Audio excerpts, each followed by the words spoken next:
Yigitlar kuchli sevadimi yoki qizlar? Bu savol oddiydek tuyuladi, lekin ichida mingta yurak, mingta jarohat yashirin.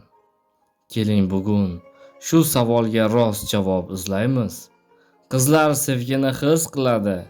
Ular sevsa, ko'zida bilinadi, so'zida bilinadi, xabarda, ovozda, rashkida bilinadi. Qiz sevsa butun borlig'i bilan sevadi. E'tibor kutadi, gap kutadi. Yaxshi ko'raman degan bitta jumlani 100 marta eshitgisi keladi. Ammo qizlarning sevgisi ko'pincha javobga bog'liq bo'ladi. Agar e'tibor bo'lsa, ochiladi. Agar sovuqlik bo'lsa, asta-sekin so'nadi. Yigitlar esa boshqacha. Yigit sevsa jim bo'lib qoladi.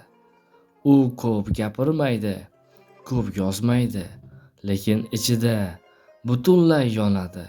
Yigit sevgisini so'z bilan emas, mas'uliyat bilan ko'rsatadi. Himoya bilan, sabr bilan. U seni sevaman deya olmasligi mumkin, lekin ketmaydi. Qiyin paytda tashlab chiqib ketmaydi. Sevgini ko'taradi.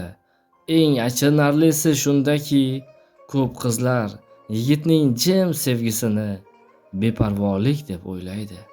Ko'p yigitlar esa qizning gapga to'la mehrini ortiqcha deb tushunadi. Shu yerda yuraklar adashadi.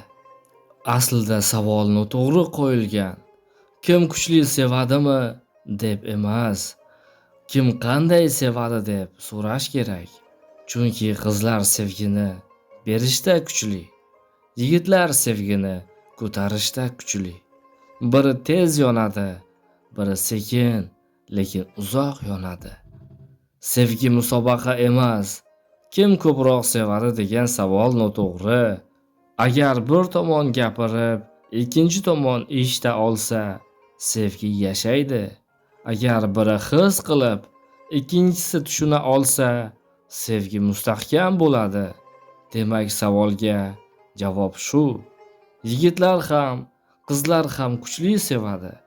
Faqat tili boshqa, uslubi boshqa. Agar shu fikr yuragingga tegdimi, like bos. Agar hayotingdan o'tdimi, izoh yoz. Shunaqa mavzular davom etsin desang, obuna bo'l.